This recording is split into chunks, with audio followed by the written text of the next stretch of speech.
방주에서 나온 노아의 아들들은 셈과 함과 야벳이며 함은 가나안의 아버지라.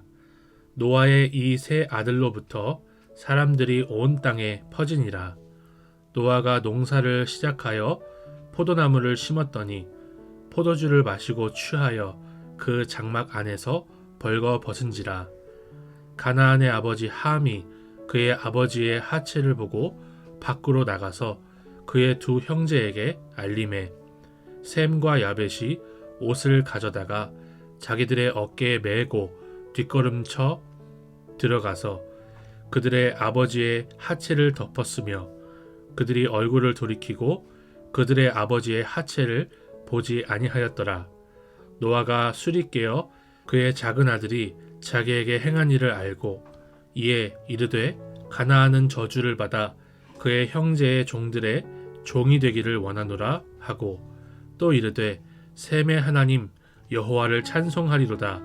가나안은 셈의 종이 되고 하나님이 야벳을 창대하게 하사 셈의 장막에 거하게 하시고 가나안은 그의 종이 되게 하시기를 원하노라 하였더라.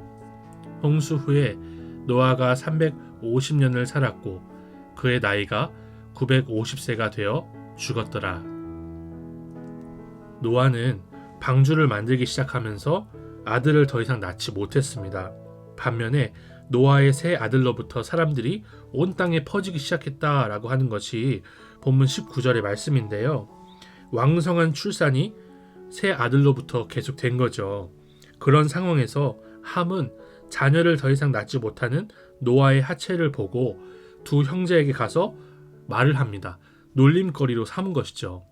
자기 아버지가 포도주에 취하여서 알몸으로 잠을 잘 때 의식도 없는 그 아버지의 몸을 하체를 형제들의 구경거리로 삼은 것이 함이었습니다. 그리고 그의 자식이 가나안이었는데요. 술에서 깬 노아가 함이 아니라 함의 자식인 가나안을 저주하거든요. 많은 성경학자들은 함이 노아가 취하여서 잠에 든 이 모습을 볼 때 가나안도 같이 있었을 것이다 라고 추측을 합니다. 제가 생각할 때에도 노아가 깨어나서 함이 아니라 그의 아들 가나안을 저주하는 것이 함과 함께 그 아들 가나안이 할아버지의 하체를 본 것이 아닌가라는 추측을 해보아요. 이렇게 보면은 하나님께서 앞서 말씀하셨던 사람이 어려서부터 마음의 계획이 악하다 하신 말씀이 무엇인지를 우리가 생각해 볼 수가 있는 것이죠.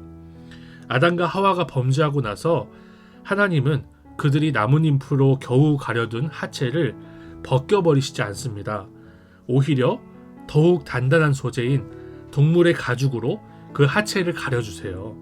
하지만 함은 술에 취하여 정신을 잃어버린 자기 아버지의 하체를 형제들과 자기 자녀의 구경거리로 삼았다는 말씀이 본문의 말씀인 겁니다. 저는 이 말씀을 묵상하면서 남의 치부를 구경거리로 삼는 인생은 하나님 앞에서 죄악된 인생이라는 것을 생각해 볼 수 있었어요. 남의 아픔을 안주거리로 전락시켜서 남의 험담을 하는 것은요, 죄악이라는 것이죠. 아주 원초적인 죄악이라는 거예요. 그런데 문제는요, 이것이 특정한 몇몇 사람에게서만 나타나는 죄악이 아니라 모든 타락한 인간에게서 나타나는 공통된 죄악이라는 것입니다. 남의 연약함을 알게 됐을 때 그것을 뒷담화하고 험담하지 않은 사람이 없어요. 정말 두려운 것은 교회에서 나고 자란 모태신앙인 제가 교회를 다니면서 가장 많이 경험했던 게 바로 이거거든요.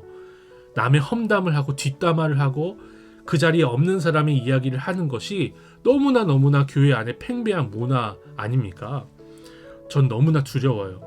함과 같고 가나안 같은 성도가 아니라 셈과 같고 야벳 같은 성도가 되기를 간절히 소망합니다. 하나님 앞에서요.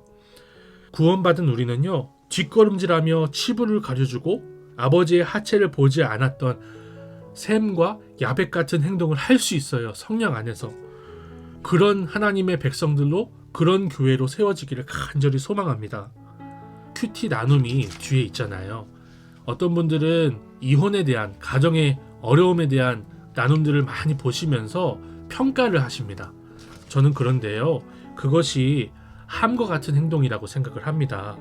그 아픔 가운데 하나님을 만난 간증을 했는데 남의 아픔을 구경거리로 그리고 평가해야 될 그런 내용으로 삼는 것은요, 함과 같은 일입니다. 함과 같이 가나안처럼 구경거리로 삼는 것입니다.